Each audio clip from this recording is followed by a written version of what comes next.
Hello everyone, I'm Claire Huddleston. Thanks for joining us tonight. In just 2 days, the halls of schools will be filled once again with the sound of children. But for some parents, leaving your kindergartner at school for the first time could be a little stressful. WVUA's Matt McCoy has some tips for parents. Leaving your child in the hands of a teacher could be difficult for some parents. So what are some tips to ease a transition for that first day of school? I went all the way back to kindergarten to find out. I think it's really important that parents, put their trust in their child's teacher. We're going to have a great year together. They're going to be with their friends. Allison Sullivan has been teaching for 11 years, and she says easing the parents' minds all comes down to the kind of people that work at the school. We have capable teachers, and all the way to the bus drivers and to the cafeteria. We're just here for the kids. One of those hesitant parents is Caroline Carmel, whose son Julian will be starting school for the first time on Wednesday. I'm excited and nervous at the same time. He's been at home with me for 3 years, so just letting him go is a little frightening to me, but I'm sure he's going to do fine. I'm going to be strong for him, but I'm sure on my way home I'm going to cry. If you are worried about your child, Mrs. Sullivan says give it a day or two. Once the first day or second day is complete, they are happy to be here. All those helpful tips will come in handy on the first day of school, which is just 2 days away. I'm Matt McCoy in Tuscaloosa reporting for WVUA News. Sullivan also says parents tend to worry about transportation. Her advice is to make sure parents communicate with the teacher so they know how each student will be getting home. With a new school year beginning in 2 days, Tuscaloosa County's school board is close to having a budget for the 2012 fiscal year, which starts October 1st. During tonight's meeting at Brookwood Middle School, Chief Financial Officer Patrick Connor proposed a $190 million budget. It's about $25 million less than last year's budget.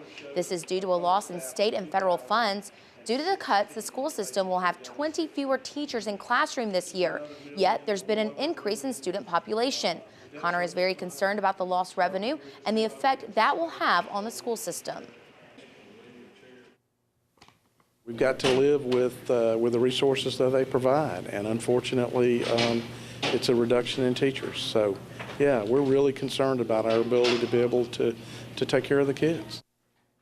Officials are optimistic the decreased budget will enable the county to cut into its outstanding debt and allow them to create next year's budget without taking out new bank loans. The school board will vote on the budget at its August 29th meeting. A Pickens County desegregation case dating back to the 1960s is finally getting settled. The case originated when the federal government and individuals filed suit over racial inequalities in Alabama's public schools. As part of the settlement, the state will set up an early learning center in Pickens County. It will be free for parents of 4-year-olds. The Pickens County system has about 2,900 students. 60% are Black. School leaders are adding another item to the checklist this fall, immigration status. State education officials say the new law will not keep children from attending public schools. Tuscaloosa County School Superintendent Dr. Frank Costanzo says his system isn't doing anything differently when it comes to enrolling students. He says the system will now gather data and report it. It is strictly for that purpose and that purpose only. So we do not take any action. We just comply with reporting information. So if parents need to be assured that students who enroll in our school system, regardless, will be provided an education. If Alabama's new immigration law isn't overturned, it will go into effect September 1st. 3 lawsuits are in place to stop the new law, claiming it's unconstitutional. However, state officials asked today a federal judge to let Alabama's law to take effect as scheduled. U.S. District Judge Sharon Blackburn has scheduled a hearing for August 24th. Back to school means it's time to get your child's required immunizations. In Tuscaloosa County, having your child vaccinated doesn't have to cost a lot of money. The Tuscaloosa County Health Department is hosting a back-to-school walk-in immunization clinic this week. We spoke with Dr. Pamela Moody, who told us this is a great opportunity for parents and guardians to get children these immunizations at little or no expense to them. We're hopeful that everyone will bring their children in. We will offer this free of service if you have a Medicaid card. If you do not, then it is based on your income. There is a sliding fee. However, the most you will pay is $15.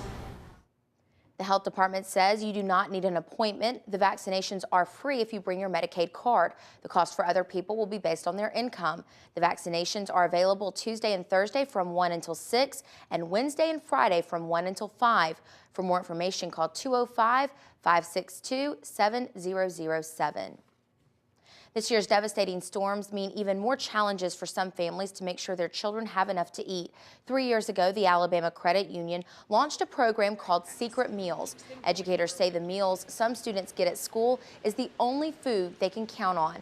Through Secret Meals, food is discreetly slipped into the child's backpack so they'll have something to eat over the weekend. Secret Meals fed more than 900 students last year. For $120, you can sponsor a child for an entire school year. For more information, call 205-348-5946 or go to WVUATV.com and click numbers and links. Time for a first look at Alabama's home team forecast. Here's Chief Meteorologist Richard Scott. Hey, Richard. Hey, Claire, still warm on this Monday night. Temperatures back in the upper 78 degrees Tuscaloosa. Check out Demopolis down in Marengo County, 84. And someplace seeing the rain today, and that's cooled you off a bit, like Coleman and Gadsden, 71 Coleman, 72 in Gadsden. What about the forecast for our Tuesday? Have plans outdoors. Going to have some thunderstorms at times and even a chance to rain early in the morning. I think the better chance to rain, just like today, happens later in the day, especially towards 4 o'clock in the afternoon, around 95 at 4 o'clock. What about the rest of the forecast and your next weekend forecast? Home team weather is coming up. Thanks, Richard. Some Holt residents will be without power for a few hours tomorrow. Alabama Power says it will cut off power for residents on Crescent Ridge Road from 8 until 2.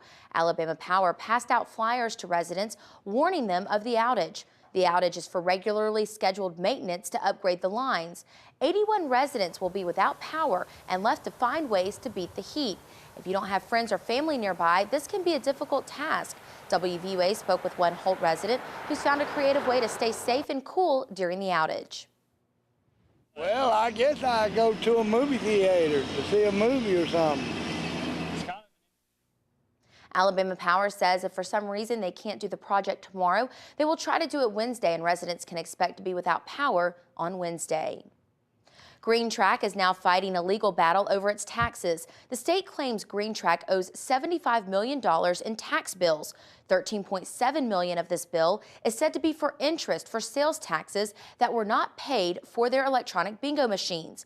Green Track has filed court papers saying the company's assets are only 1/5 of this tax bill. Circuit Court Judge Eddie Hardaway has scheduled an August 25th conference to discuss the case with attorneys.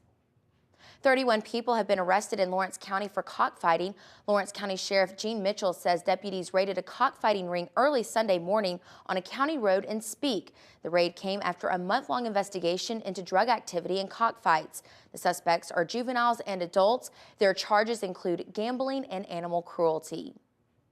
The Alabama State Tourism Director is up for a national award. Lee Sintel is one of 3 finalists for the National State Tourism Director of the Year award. Sintel is in his 9th year as the state's tourism director. The 2 other finalists are from Michigan and North Dakota. The winner will be announced August 29th.